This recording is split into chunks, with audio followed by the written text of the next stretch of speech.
Bonjour à tous à nouveau, on va faire une autre vidéo sur le coronavirus, alors que l'actualité se développe évidemment à vitesse grand V. Donc aujourd'hui on est le mercredi 11 mars.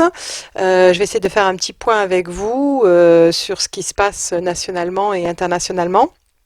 Les nouveaux développements et surtout donc vous conseiller vraiment de ne pas attendre pour vous préparer, pour essayer d'être sûr que vous avez à la maison tout ce qu'il faut pour tenir si jamais le gouvernement français devait prendre les mêmes décisions que celles que le gouvernement italien vient de prendre en fait, puisque vous savez sans doute donc maintenant que l'ensemble de l'Italie est en quarantaine, alors avec des sorties possibles en cas de besoins urgents liés à la santé ou liés au travail. Alors je suppose que ça veut dire que tout le monde ne va pas travailler chaque jour comme, voilà, comme d'habitude. On ne considère pas que chaque travail est un travail dit urgent. Donc effectivement, les images qu'on voit d'Italie sont plutôt désertes. Évidemment, au niveau du tourisme, c'est complètement voilà, la cata pour les personnes qui sont dans cette industrie des services en fait. Alors, vous le savez, vous avez ce genre de choses qui peut quand même se déclencher rapidement. Je sais que vous avez suivi sans doute un peu ce qui se passe au cours des dernières semaines. Vous avez vu que l'Italie, il y a 2 semaines de cela, n'était pas du tout dans cette optique de quarantaine. Si on regarde les courbes de développement de cette maladie, on a pu voir effectivement qu'elles étaient exponentielles, que ce soit pour les cas constatés en France, les cas constatés en Italie, les cas constatés aux États-Unis, les cas mondiaux, on va dire, comptabilisés. Alors évidemment, je sais que tout cela ne veut pas dire grand-chose parce que on est dans une situation où les décomptes des cas confirmés sont complètement artificiels. C'est le cas aussi en France. Évidemment, on a déjà évoqué donc dans une vidéo précédente que on n'avait pas du tout une procédure de dépistage systématique des personnes potentiellement touchées. C'est même pire que ça. C'est pas uniquement qu'on se contente de tester les personnes qui auraient pu aller en Asie ou qui auraient pu être exposées à quelqu'un de officiellement déjà contaminé, mais c'est qu'effectivement des personnes, alors je vous mettrai un lien en dessous de la vidéo, dans les commentaires, par exemple, vers un témoignage, alors à la fois par exemple d'un médecin, Monsieur Émile Muller, donc de l'hôpital de Mulhouse, qui signale que depuis mercredi dernier déjà, ils ont ordre de ne plus tester que les patients qui sont en détresse respiratoire très grave, donc des très gros symptômes très sévères si vous voulez. Et puis vous avez également donc un témoignage que je vous mettrai également d'une personne outrée parce que sa fille qui travaille dans un grand supermarché a développé tous les symptômes du coronavirus et que malgré un passage aux urgences, malgré divers appels au niveau du SAMU, etc., on leur explique qu'en fait on ne teste que les personnes qui seraient dans un état tellement critique ou dans le coma que effectivement on ne peut pas faire autrement quoi, et que c'est des ordres gouvernementaux. Donc on est très clairement là dans une minimisation des chiffres. Alors est-ce que c'est parce que les municipales s'en viennent et que l'idée est de ne surtout pas les annuler et donc de mettre un petit peu le couvercle sur les cas potentiels qui pourraient être repérés, sachant que je vous parlais d'une courbe exponentielle, donc on a déjà une explosion des cas constatés, mais également on semble avoir aussi un surcroît de difficultés au niveau des personnes qui ont attrapé ce virus, puisque nos hôpitaux, qui déjà étaient tout à fait débordés, comme on l'a vu avec toutes les manifestations des hospitaliers contre voilà les réformes ou les absences de réforme des hôpitaux et les bras de fer qu'ils ont pu avoir avec Madame Buzyn. Eh bien, on était déjà dans une situation absolument critique avec des lits d'hôpitaux fermés parce que des infirmières n'étaient pas en nombre suffisant, parce que les conditions de travail étaient trop difficiles, parce que voilà des problèmes budgétaires de tout type aussi. Et donc, on avait des personnes qui étaient transbahutées d'un hôpital à un autre dans des cas très graves, parfois sur des dizaines ou des centaines de kilomètres parfois, des choses assez hallucinantes qui ont fait je vous en ai parlé, les choux gras du canard enchaîné, quand on ne trouvait pas de place dans tel ou tel hôpital, et des gens carrément repoussés, enfin renvoyés chez eux, alors qu'ils avaient quand même des symptômes assez problématiques. Eh bien, dans un contexte comme cela, eh bien, on voit qu'effectivement, quand on nous annonce au niveau du gouvernement qu'on va déplafonner la limite des heures supplémentaires pour les personnels hospitaliers face à l'épidémie de coronavirus, pour leur permettre de pouvoir plus répondre à la demande, etc. On se doute bien qu'ils sont déjà sur les genoux, si on peut dire, et qu'ils ne vont pas pouvoir faire encore plus d'heures que ce qu'ils n'en font déjà. Mais c'est révélateur parce que ça montre bien quel est l'état de notre système hospitalier et de l'épidémie de coronavirus qui commence à voir affluer les patients dans les hôpitaux en question. Donc je vous mettrai également donc en lien à cette vidéo une lettre témoignage d'un médecin de Bergame qui travaille à l'hôpital aussi et qui disons explique bien que cette épidémie est bien pire que ce qu'on laisse paraître souvent dans les médias et que ils ont d'abord eu des instructions pour vider en partie leur service pour pouvoir faire de la place, pour avoir des lits disponibles au cas où, et puis il les a vus se remplir mais de façon très rapide et toujours avec les mêmes symptômes, et que maintenant c'est un petit peu comme des scènes de guerre, si vous voulez. Ils sont dans une situation où c'est encore plus chargé qu'avant en termes de charge de travail, et qu'ils ne sont plus du tout maintenant des médecins spécialisés. De toute façon, tout le monde a des doubles pneumonies, voilà, des deux poumons quand ils arrivent, et donc c'est assistance respiratoire pour tous ceux que l'on peut essayer de sauver.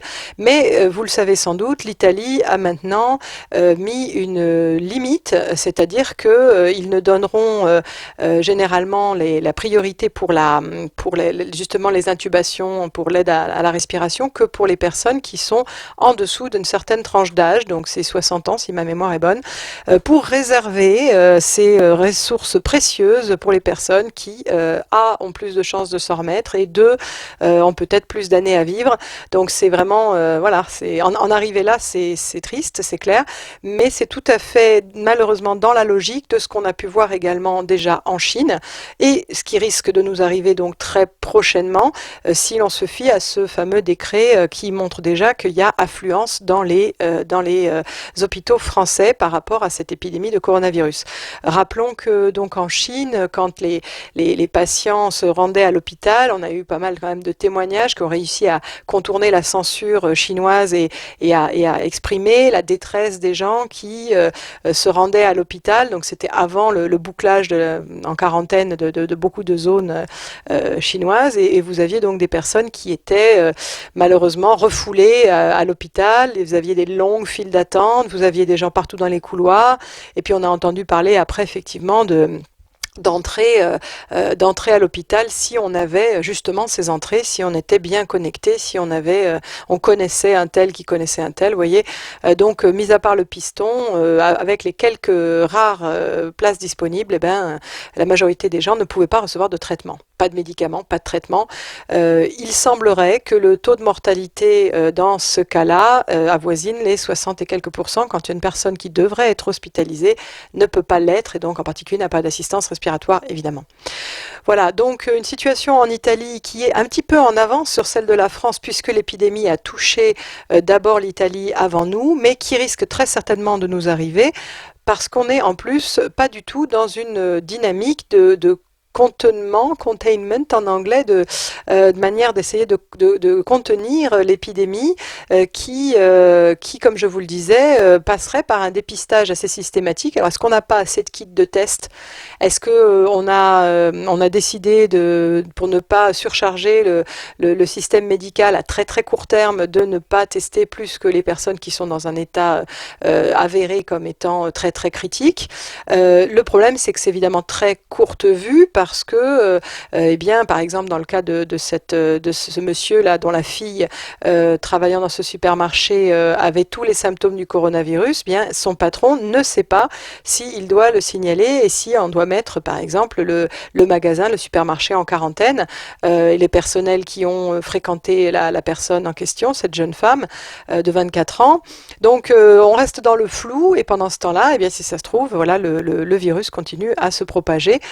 Comme on voit qu'effectivement, c'est très, très, très facile de l'attraper. Vous savez donc, au niveau gouvernemental, nous, en France, nous avons déjà 5 députés qui sont effectivement déclarés comme positifs au coronavirus. Vous savez qu'on a donc du coup fermé l'Assemblée nationale. Vous savez peut-être que c'est le cas pour un député en Espagne et que donc ils ont également fermé leur parlement là-bas. Vous savez peut-être également qu'ils ont également fermé le Parlement européen, donc à Bruxelles. Ça commence à faire beaucoup en termes de proportion. Si vous prenez ne serait-ce qu'à l'Assemblée nationale, 5 députés sur 500 et quelques, ça commence à faire une grosse proportion, bien plus que celle qu'on affiche au niveau de la population française. Donc très certainement que notre population a également beaucoup plus de cas que ce qui est rapporté dans les chiffres officiels.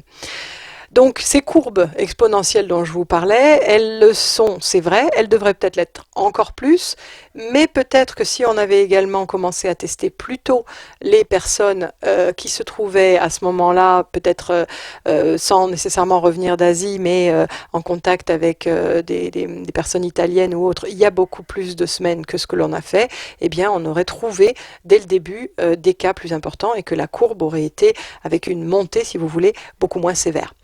Voilà, disons importante aujourd'hui, mais la courbe moins brutale, si vous voulez, plus progressive. Il est très clair que ça se produit également aux États-Unis, où vous avez très très peu de tests qui ont été effectués par rapport à la population américaine. Monsieur Pompeo, donc au gouvernement, avait annoncé qu'il y aurait pour cette semaine 1 million de tests, de kits de tests disponibles. Et puis évidemment, ils ont dû se rendre à l'évidence qu'il y en a beaucoup moins que ça. Ils n'ont pas donné les chiffres, peut-être parce que ça paraissait assez ridicule. En tout cas, ils disaient beaucoup moins. C'est très clair qu'il faut du temps pour s'organiser et que ce temps, il n'a pas été pris par nos gouvernants visiblement, en tout cas pas assez, parce que les tests ne sont pas disponibles, les hôpitaux ne sont pas suffisants en termes de nombre et de préparation et de personnel. Et que pendant ce temps-là, puisqu'on ne teste pas, on laisse les choses se développer de plus en plus, jusqu'à ce que ça devienne sans doute incontrôlable. Donc, rappelons également que la mise en quarantaine, c'est vraiment une mesure, si elle est ancestrale, qui est pour nous très difficile en termes de mise en œuvre, parce que vous savez qu'on vit dans un monde bien plus globalisé, avec beaucoup plus d'échanges qu'avant. Et vous avez, malheureusement, des contingences qui font que on n'est pas normalement dans une dictature et donc on ne peut pas être aussi autoritaire que ce qui s'est passé en Chine et pourtant même eux avec leurs mesures ils n'ont pas réussi à endiguer l'épidémie en question. Alors ils ont peut-être réussi à diminuer un petit peu le taux de contagiosité. Vous savez que il y a un ratio qui est appelé R0 qui en fait est un ratio de une personne infectée infecte combien d'autres personnes en fait, infecte combien d'autres personnes. Et donc vous avez des chiffres qui varient, l'OMS parle de 3,4 ou 2,5 si on met en pratique des quarantaines au bon moment et des quarantaines efficaces. Des scientifiques ont parlé de 4,7, parfois au-delà de 6. Donc, on est dans le flou. Toujours est-il qu'il semble qu'une nouvelle étude venant donc d'épidémiologistes de Chine, de la province de Hubei, aurait rapporté que le virus donc n'est pas transmissible uniquement par les postillons, mais également par les aérosols, si vous voulez. Ce qui veut dire que dans l'air, vous avez évidemment les petits postillons entre guillemets peut-être que nous émettons quand nous toussons ou autre, mais il y a également des gouttelettes bien plus fines elles, capables de rester en suspension assez longtemps. Et eux, ils ont trouvé qu'on pouvait avoir des personnes qui étaient infectées, si vous voulez, alors qu'elles passaient dans un environnement où il y avait eu quelqu'un d'infecté 30 minutes plus tôt. Il semble que le virus soit également capable de résister bien plus longtemps que les quelques heures qu'on a dites sur des surfaces.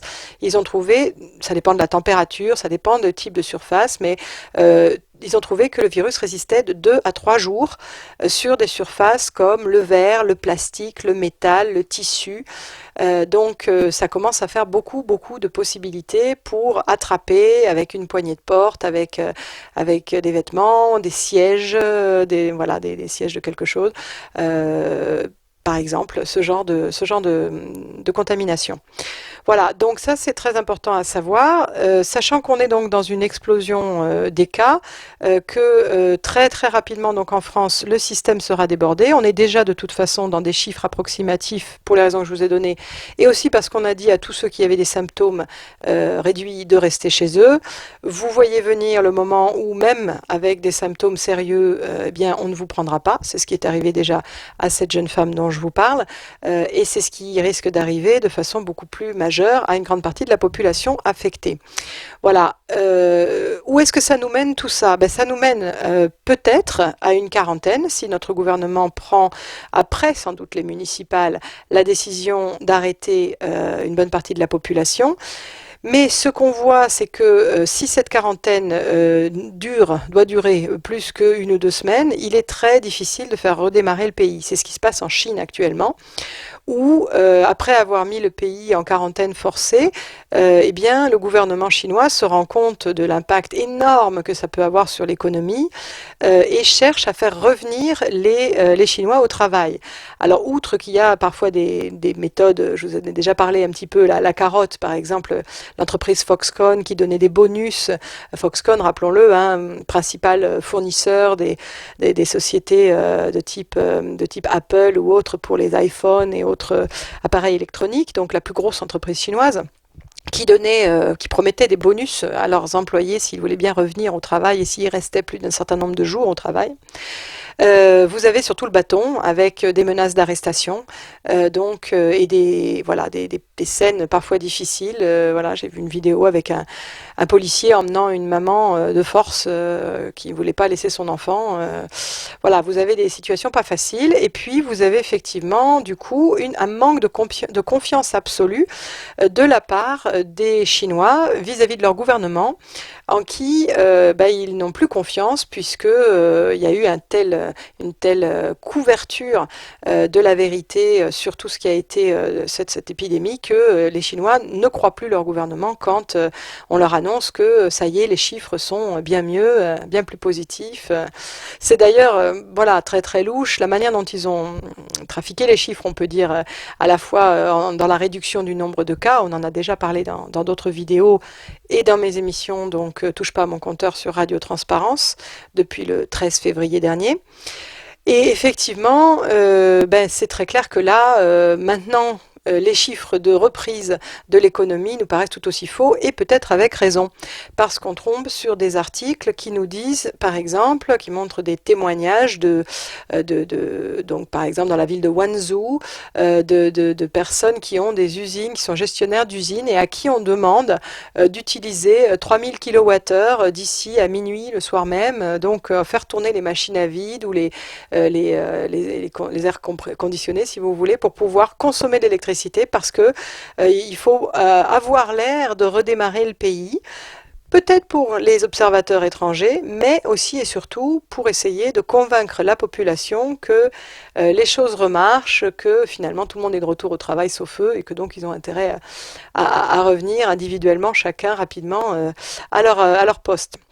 Alors pourquoi cela? Parce que, comme je vous l'ai déjà dit, la très grande majorité des entreprises, en particulier les PME, donc chinoises, qui représentent quand même 60% de l'économie chinoise, n'ont que 1 à 3 mois de trésorerie, qui est déjà largement écornée par la quarantaine qui vient d'avoir lieu, donc qui est en place depuis quand même 1 mois et demi dans la région de Wuhan, par exemple, et qui a été appliqué à beaucoup d'autres villes dont je vous ai parlé, Shenzhen, Shanghai, Pékin et autres. Sachant qu'à un moment on avait donc quasiment la moitié de la population en quarantaine, eh bien vous avez donc là des circonstances qui sont particulièrement difficiles après pour redémarrer l'économie, mais qui sont nécessaires peut-être parce que des mesures de reprise qui sont nécessaires parce que ces entreprises-là risquent de mettre vraiment la clé sous la porte très rapidement et on risque d'avoir une vague de faillite sans précédent. Et donc une vague de chômage et donc une vague ensuite de crise de l'offre suite à cette crise de la demande qu'on vient d'avoir. Et si vous avez une faible offre et que la demande reprend, les prix vont s'envoler.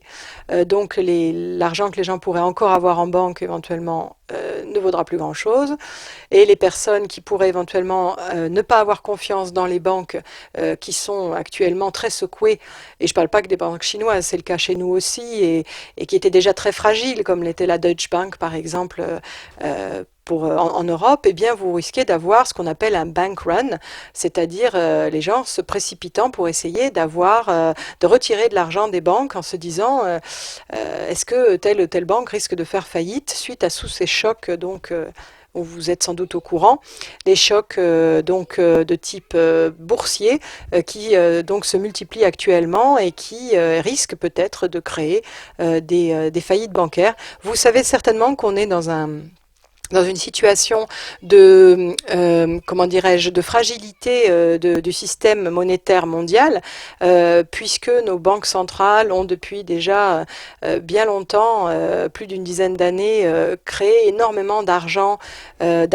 fictif, si vous voulez. Ils ont fait marcher la planche à billets à un niveau tel qu'on risque d'avoir malheureusement eh bien beaucoup de corrections entre guillemets monétaires à faire pour que cette bulle éclate.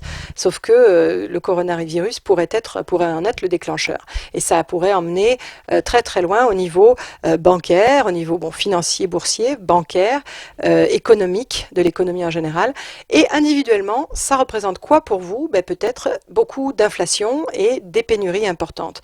Et pour certains, des problèmes d'emploi. Carrément, puisque je vous en parlais tout à l'heure, voilà, les entreprises, les PME chinoises peuvent être menacées, mais les nôtres aussi, mais également tout ce qui est évidemment dans le secteur du tourisme, dans le secteur de la restauration, dans le secteur évidemment des spectacles, dans le secteur, les secteurs de l'électronique ou de la mécanique ou du bâtiment, au fur et à mesure que vous avez des manques qui apparaissent dans les chaînes d'approvisionnement puisque la Chine ne fournit plus et que vous avez une production perturbée en Corée du Sud, au Japon, maintenant dans le nord de l'Italie qui en était quand même on va dire le poumon économique et le centre industriel principal.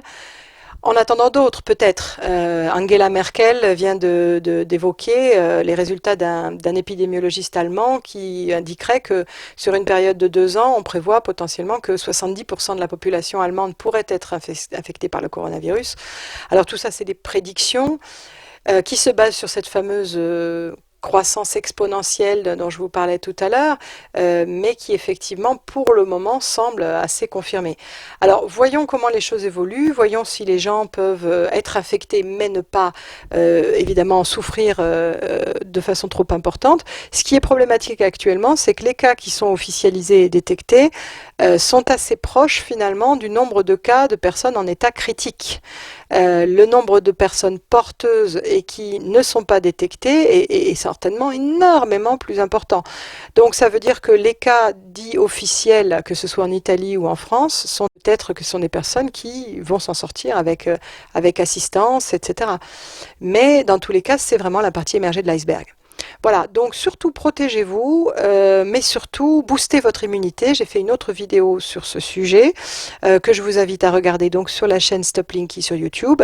Vous trouvez donc également les émissions donc de Touche pas à mon compteur qu'on a enregistrées sur Radio Transparence sur le sujet. Sur le site stop-linky.fr, vous trouvez les liens également très détaillés de ces émissions dont je vous ai parlé, avec des photos aussi, des liens vers des vidéos, des liens vers des articles. Je rappelle que étant anglophone, ça me permet d'avoir accès à d'autres informations que peut-être on n'a pas par ici et qui marquent bien, par exemple, ne serait-ce qu'aux États-Unis, une croissance aussi très importante de ces contaminations, puisqu'on a maintenant une quinzaine d'États en état d'urgence, si vous voulez. Voilà. Donc, quelque chose qui est effectivement mondial. Voyons comment ça va évoluer. En tout cas, une chose est sûre, si les quarantaines ne sont pas efficaces, c'est seulement, et si les systèmes de santé sont débordés, c'est seulement à cause de votre immunité et de votre préparation, avec de la nourriture enfin, en suffisance chez vous, avec le fait de se mettre au soleil le plus possible, avec le fait d'avoir, quand je vous parle de nourriture, pas juste des pâtes et du riz à manger, mais des choses les plus nutritives possibles, donc des fruits, des légumes, éventuellement donc des graines à germer qui vous amèneront des vitamines si plus tard vous n'avez plus de légumes frais, des pots d'agrumes que vous aurez préalablement congelés au fur et à mesure de leur utilisation pour les gratter ensuite comme une source très importante de vitamine C si vous n'avez plus accès à des fruits aussi un peu plus tard. Pensez-y, voilà, se préparer pour un mois potentiel de quarantaine, voire plus, eh bien, c'est aussi se préparer de toute façon, de façon utile. Ce que vous achetez maintenant, si c'est du non périssable, vous l'utiliserez de toute façon.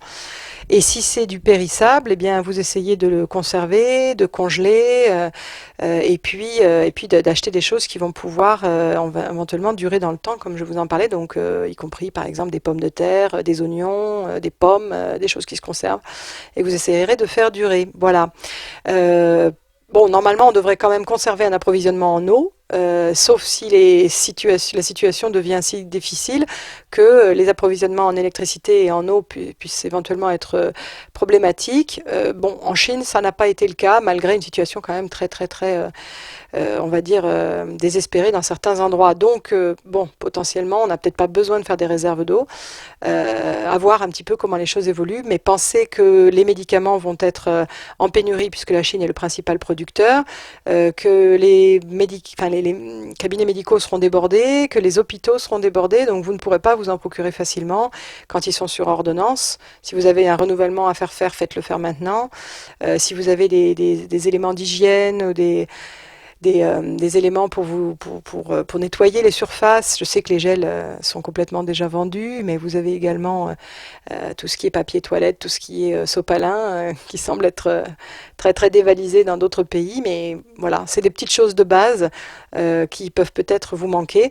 En tout cas, une chose est sûre, c'est la nourriture, la vitamine D, avec le curcuma, les agrumes, la vitamine C naturelle que ça peut vous apporter, qui seront potentiellement vraiment très utiles si vous êtes livré à vous-même en cas soit de pénurie très importante liée à une perturbation de la société parce qu'on ne fait pas de quarantaine, mais il y a énormément de gens qui doivent rester chez eux par peur ou parce que les écoles sont fermées ou parce qu'on a décidé de fermer telle ou telle entreprise parce qu'il y avait un cas.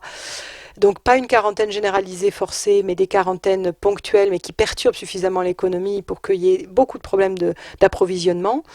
Ou petit b, carrément, des quarantaines forcées qui vous obligent à rester chez vous et qui vous empêchent de faire des courses, tout simplement. Voilà, donc mettez toutes les chances de votre côté. Et sans paniquer, mais rapidement, je vous conseille donc de faire des réserves. Voilà, des réserves utiles et nutritives. À bientôt!